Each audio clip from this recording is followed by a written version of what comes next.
Bienvenue au French Tech Podcast. Welcome to the French Tech Podcast, still here at Singapore's FinTech Festival, the most awaited conference of the year.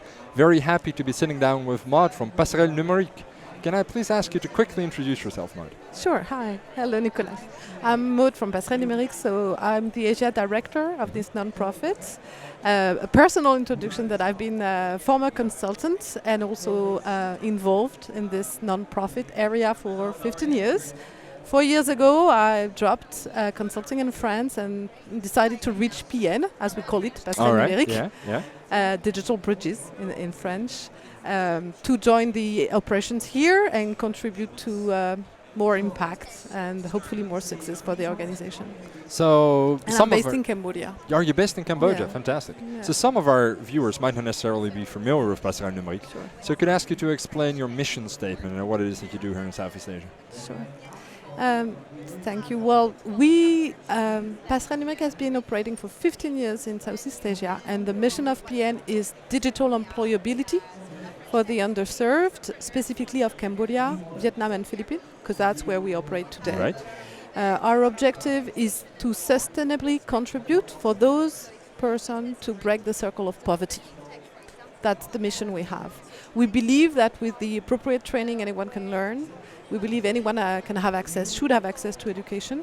And we believe there's a tremendous leverage to do on technology in those countries. There's a potential to harness for underserved because technology can lead to employability. Even though there's a lot of question mark behind technology, there's also very positive impact for everyone. So we want to leverage on this. Well, I'm sure it's not always as easy as it sounds, but I agree that there's an enormous talent shortage, right? Both in digital and in data-related professions. Yeah. And effectively, I think that if you can teach some of these underprivileged people some of these skills, they might find it quite easy to get employment in the region.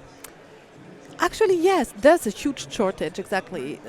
We have identified that there is, of course, shortage, but there is, of course, sometimes a lack of qualitative education and a lack of access for underserved.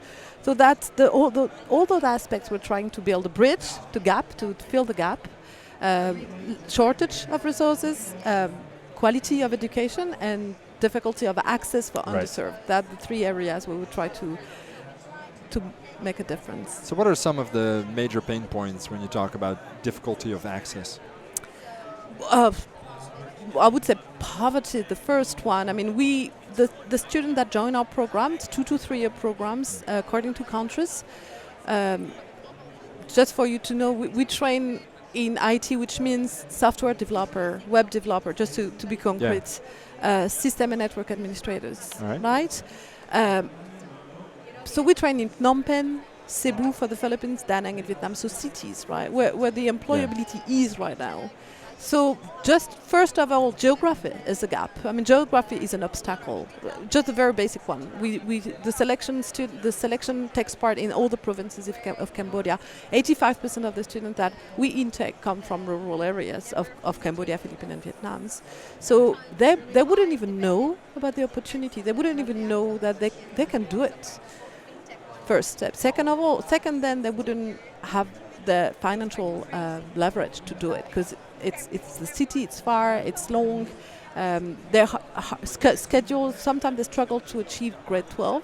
We select at grade 12. So financial obstacle, geography, just awareness that this is also something they can do, awareness of what is behind technology, that even though we don't know what are the jobs 10 years from now, 5 years from now, even though we don't know this, we know there's something to achieve. And there are opportunities. But the thing we need to focus on is soft skills. Soft skills, that's because of this, soft skills. So to answer your question, there's a lot of barriers for the underserved we target. We try to also fill this gap. We go to the provinces, we reach out to them, we raise awareness about the career behind IT. We raise awareness about the fact that they can do it. We do have a bit of a academic selection, but most social investigation. So we raise awareness about the fact they can do it. We raise awareness about the fact that girls can do it. There you go. We have 50% of girls. And 50%, that's fantastic. at least 50% of Wow. girls in our programs. That's Yeah. not easy, I imagine. Well, actually, it's as if you have the focus, you can reach it, because it's just a matter of letting girls know they can do it. So Yeah. we have alumni. We have thousands of girls alumni who can actually be the voice of our programs and explain that they can do it. So yeah, it's just have to raise the awareness. Just have to raise the Then awareness. the girls then. they have the potential. They're wonderful. They have the potential. Oh no yes, problem. I'm sure they do. Now, I've been talking about what you do quite a lot because I know some people that are active in the ecosystem, and it is a subject that's really close to my heart. And some people have given me some pushback, saying, "All right, so these Okay. are higher education skills in a way. So is it not more difficult in some of these regions where that higher education background that you need in order to attain those skills might be lacking to teach digital skills to these underprivileged populations?"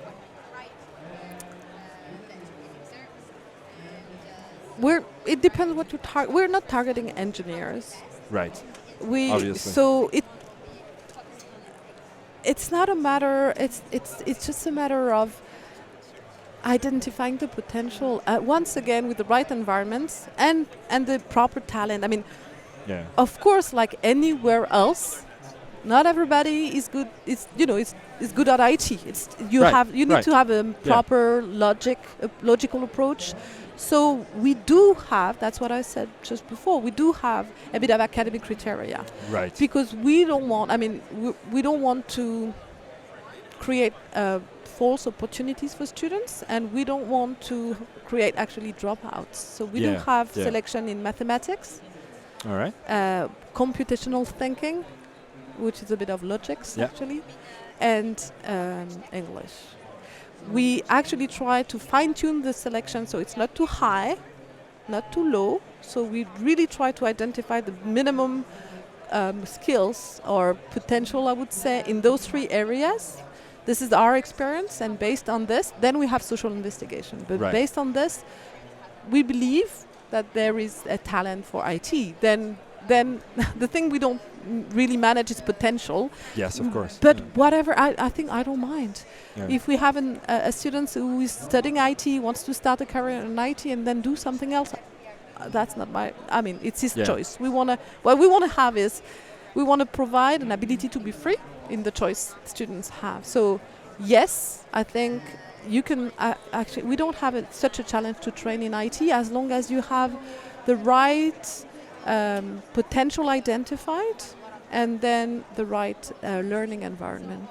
And at least that would creates a work. platform for acceleration and for growth for these students in their local community, right? Yeah, Or otherwise they might completely miss out on these opportunities of the new digital economy. yeah, But- yeah. It's as long as as soon as you have role models in a community, it So makes an amazing difference.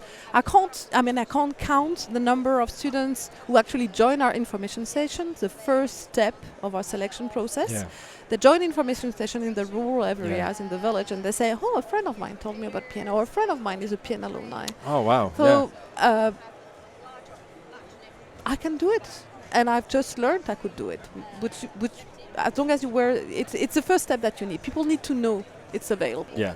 It's easy to miss what you're not looking for. Well, I think that's so true. I'll compare it to the startup world, right? Where I've been in situations where you're in groups of startuppers, of entrepreneurs, and then one of them raises money, and it makes everyone go, why am I not raising money? He was raising money. You can do Because you need that example, Yeah. right? You need someone that's a peer showing you that it can be done. And I think that's really essential. Yeah. You know, just 10 minutes ago, an alumni came to the booth.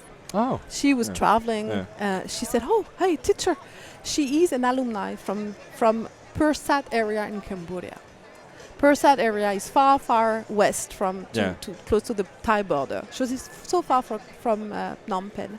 She graduated 3 years ago, and now she's in Singapore contributing to the FinTech Festival. And she told me, that's great. I did it thanks to PN. And I said, no, you did it thanks to you, because you made the first step. You joined the information session. You believed in it. Then you went through the selection academic tests. So you had the potential. And then you did it through 2 intensive years. So no, you owe it to you. We just opened the door of the opportunity. we do provide the environment, but you leverage on potential of people. So you raise awareness, you help them believe and know they can do it. I know I might be a bit utopic or No, I naive, don't think so. but No. it's easy to miss what you're not looking for. And that's true Yeah. for students, that's true for underserved youth. Yeah. That's the main Yeah. barrier. Yeah, I think it's not naive at all. As I said, I believe in this, in the importance of the role model. And I think the impact that you're having is really tangible in these communities. It is. It's really there. It's not something that we hope one day we'll accomplish. It's absolutely tangible. So right now you're active in Cambodia, Vietnam, and The Philippines. the Philippines. Mm. Do you have any plans for scaling it out to the larger Southeast Asia region? Yeah. Two things. Just speaking about scaling, I will speak about a bit of impact. So we've achieved more than 2,000 alumni, which Wow. is 10,000 people sustainably went out of poverty. Because our students give in average 30% of their salary to their family. So they support the study of their siblings, for instance. They help their parents, etc. Yeah. Sometimes they double the income of the whole family. So just also for figure, our students come in from background where the whole family would actually earn $100 per month, the whole household, Right. the whole family. When they leave PN, their first salary is about $200 to $300 per month, Wow. entrance salary. So it's actually already a big leverage. We believe we can achieve more already where we are. We believe there's more to achieve in Cambodia and the Philippines. We believe there's more to achieve in Vietnam. So we can actually leverage on this. But we also believe there's more to achieve in other part of Southeast Asia. It's a matter of capacity. I anticipate your question. Exactly. It's mainly a matter of capacity. We have the experience, we have the skills, we have the network. We know we're lucky to have corporate partners supporting us. We of course need more. We also know on the field the right partner to work with us. So it's really a matter of, to be straightforward, financial capacity. It takes around 3,500 euros per year per student. All right, so there you go. That's the math. Well, thank you very much, Matt, for taking the time to talk to me. It's really great to learn more about what you're doing to help people sustainably get out of poverty here in Southeast Asia by acquiring digital skills. It really is a very inspiring story, and it's a purpose I really very strongly believe in. Okay, thank you you very very much, much. Nicolas. Thanks a lot.